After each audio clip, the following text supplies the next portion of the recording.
a leader to trust and to help them succeed. Oh, let's ride some horses, that look in their eyes. So saddle me up and let's go for a ride.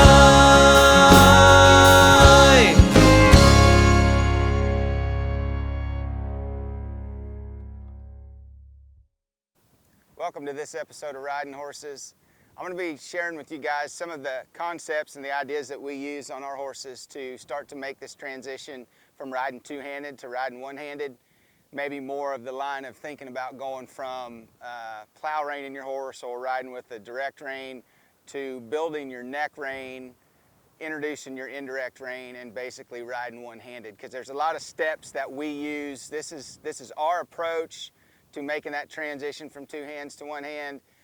There's a lot of different ways to do it. This is just how we choose to do it. It works really well for us. So I want to share with you guys kind of what it looks like.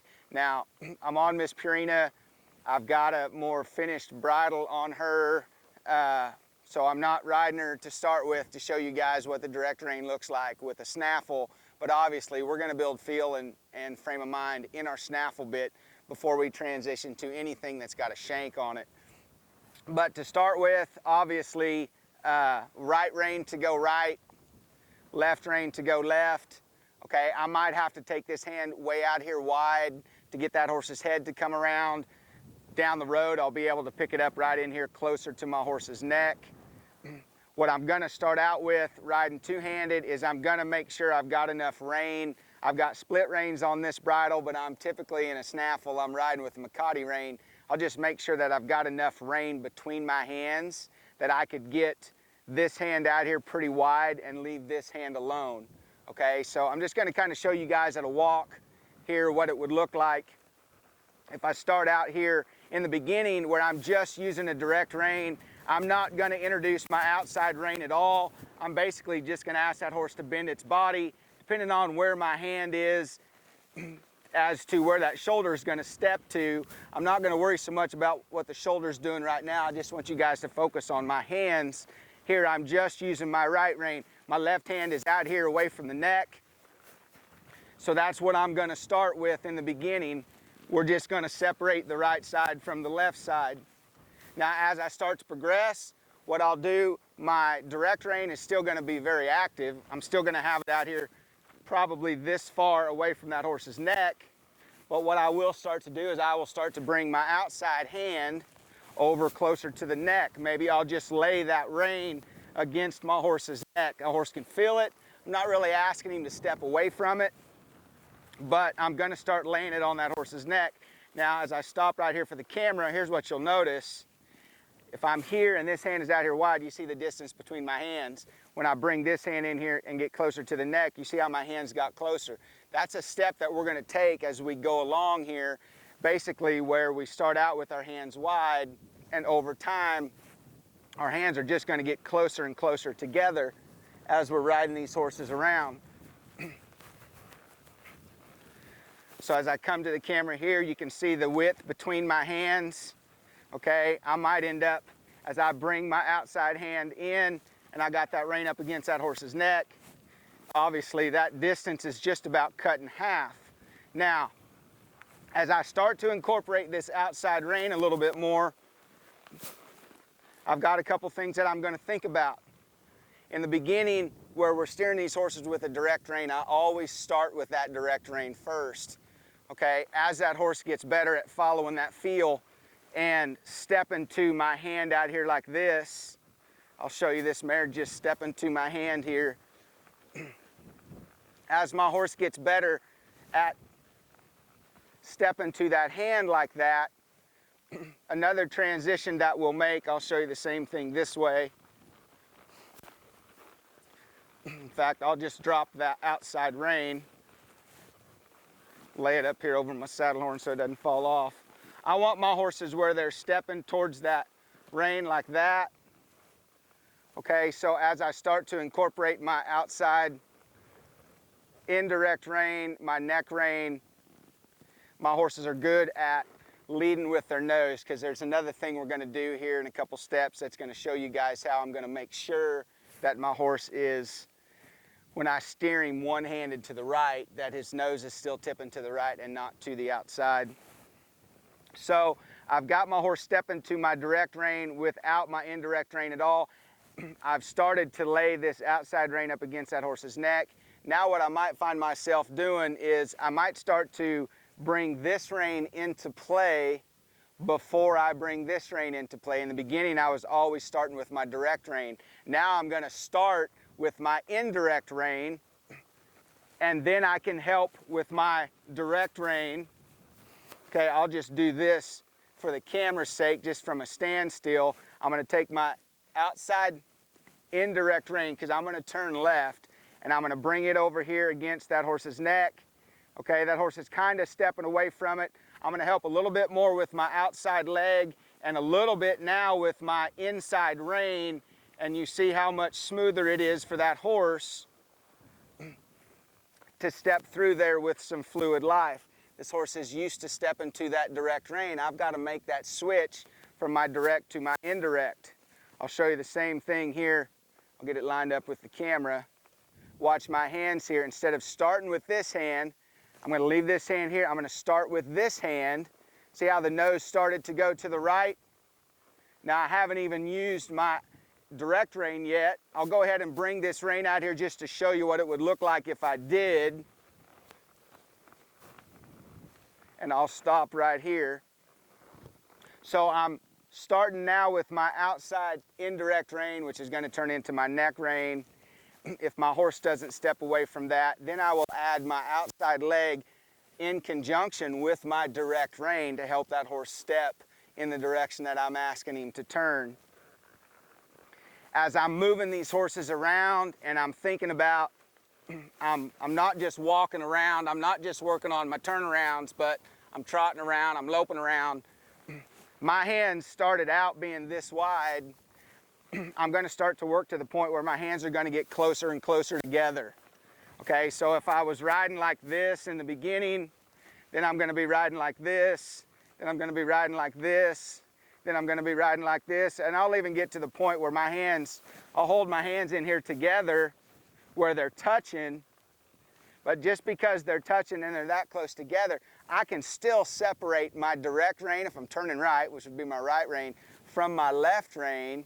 Even though my hands are together, I can pick that up, and you see how I made contact there with my direct rein, left my indirect rein, my neck rein out of the picture, and I can start to steer my horse that way. But again, I'll just hold this here. You guys can see where my hands are at, how close they are together. Okay, so I'm just working to the point where my hands are getting closer and closer together. Once I have it to a point where I can ride this horse around and I can pretty much keep my hands touching basically for the most part all the time, even though I might operate my hand like that, where I can leave my outside rein out of the picture. I've got my hands together. Then I might be ready to go ahead and put my reins in just one hand. Now, when I get to this step, here's what I might find myself doing. I'm going to start out with, in my mind, my reins being even, okay? So even if I have to put a piece of tape here on each rein, and I can line that piece of tape up so I know that I've got my reins even when my hand's in the center, I'll start with that. But here's what I'm thinking in the beginning when I first put those reins in one hand. Let's say I'm going to turn, well, I'll just set it up here for the left. I'm going to turn to the left. What I'm going to go ahead and do is I'm going to make my left rein a little bit shorter. So I'm sliding down my left rein right there. So when I take just my left hand with both reins in it and I move here to the left, what you'll notice is I got short enough on this rein that as I drug my outside indirect, my neck rein across that horse's neck, because I got shorter on my inside rein, this rein is tight now, okay? So I've offset, I'm no longer in the center of my reins because of what I've done here with my hand, just getting a little bit shorter with one rein versus the other. And I can even show you here, trotting this horse around, I've still got my reins uneven. I've still got my left rein shorter than my right. And you can see how when I pick my hand up here, how it will make direct contact on that left rein and it tips that horse's nose to the left. What I'm very adamant about with my horses, when I do neck rein, when I turn one way or the other, I don't want my horse's nose tipped to the outside. I want my horse's nose, if I'm neck reining to the left, I want the nose to come to the left. I still want that horse's nose to lead in the direction that I'm turning. So I can start with that transition there, what it would look like to the right. I'm just sliding down my right rein again here. As I take both reins in one hand and I bring my hand over here to the right, you can see my right rein is tight enough. I've made direct contact there. Ooh. Just because I offset that. Again, that would look like this when I'm trotting around. I pick that hand up a little bit.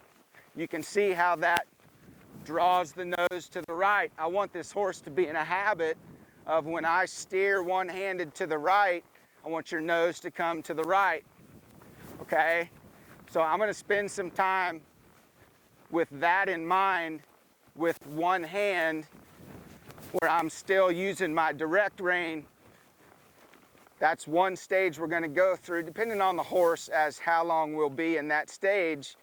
And then the next stage we go to is we're gonna go back to evening our reins up, where if we have tape on each rein, we've got it lined up here.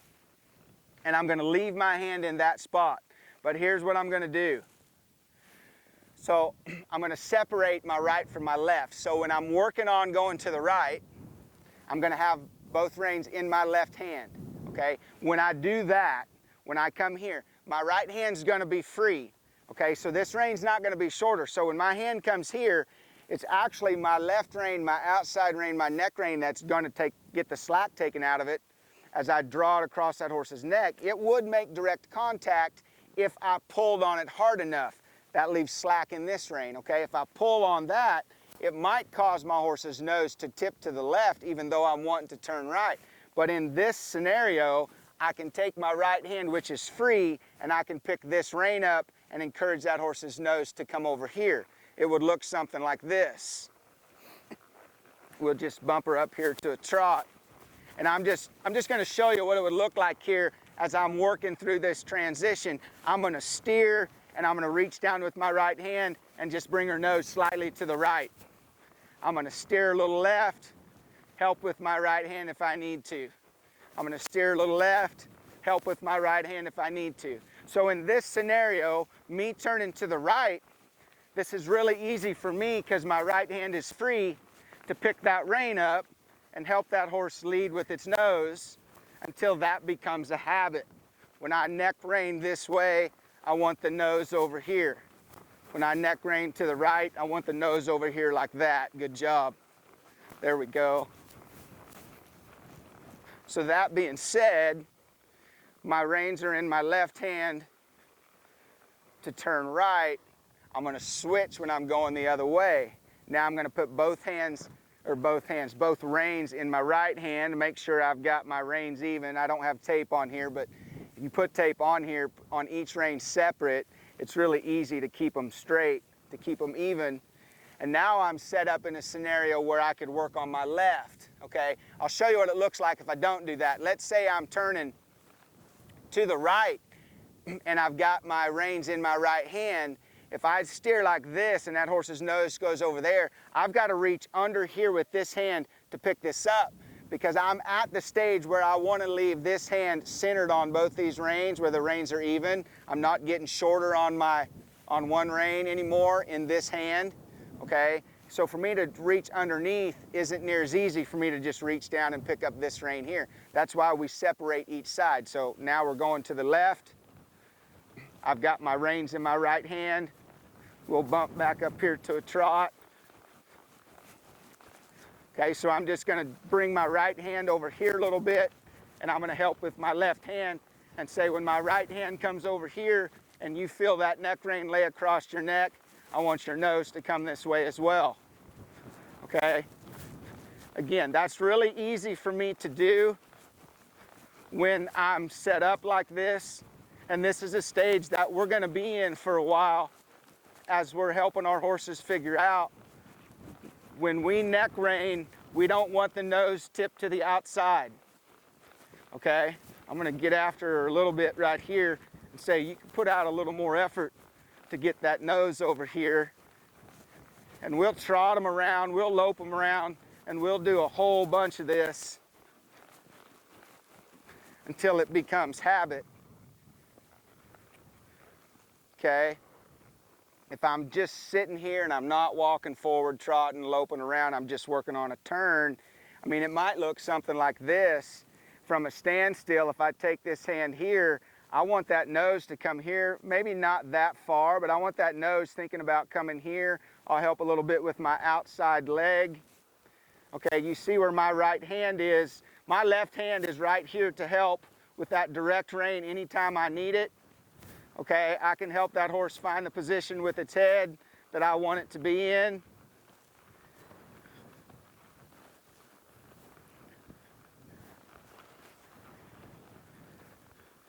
And I'll just stay here for a minute.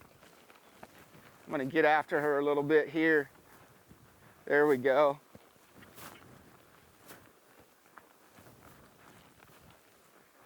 Cool. She kind of got distracted with this colt stepping up here, wanting to look at him. I'm gonna switch hands now. We'll go the other way, just here in this turn, okay? Make sure my reins are even. Again, I'm not gonna offset one rein in this hand anymore. These reins are gonna stay put. I'm not gonna move my reins around in this hand anymore. I'm just gonna switch hands and work on one side separate from the other. So here as I go to my right and I do this, you see how the nose is coming right. Okay, I'm gonna help her just a little bit right there.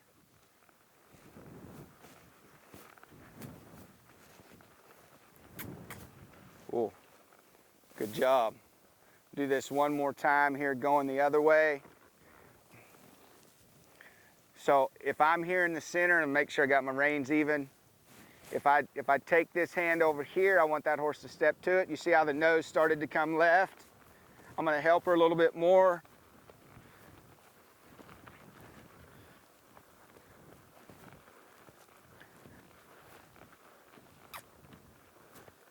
Cool. Good job. And I'm just thinking about the habits that I'm trying to create in these horses. So thinking about how we start out with these horses riding two-handed, and my hands are maybe even wider than shoulder width apart, where I can separate my right side from my left side, and how I'm working to get those hands closer together. Eventually I got both reins in one hand.